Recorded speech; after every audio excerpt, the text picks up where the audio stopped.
want to move on to the piece about our mission, which is inspiring a deep love of learning.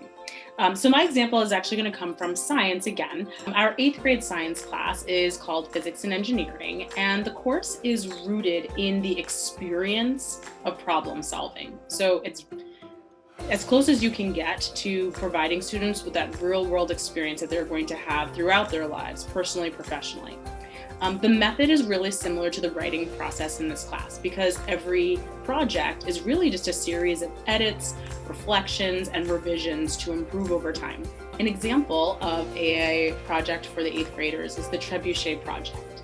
Now, in medieval times, they did have a problem. How exactly do we storm a castle?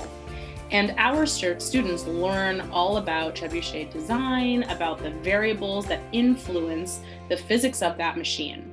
And this year they had a motto. The motto was inspired by the Three Musketeers, all for one and one for all. So instead of pitting against one another, the students actually worked toward their own personal best. And in lieu of a competition for this project, all the students were just motivated to improve personally. The students shared in observations and freely gave advice. Their prototypes were tweaked over and over, and in some cases, they were entirely redone so that each student could make their own personal gains. So I do want to quote the words of a student.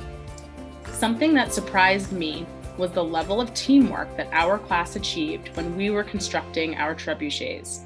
I was nervous for this project because I imagined it more as an every man for himself type of environment, where people were more focused on getting their trebuchet to launch the farthest and keeping their best ideas quiet.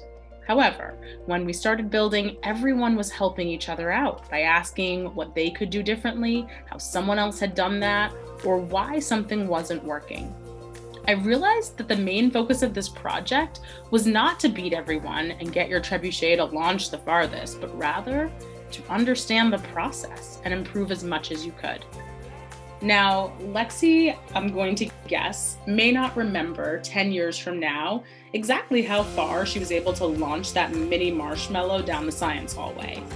The lasting lesson that she is learning is that education experience, that learning in general does not need to be a zero-sum experience. And she now has experienced and lived the value of collaboration and sharing ideas. That is inspiring.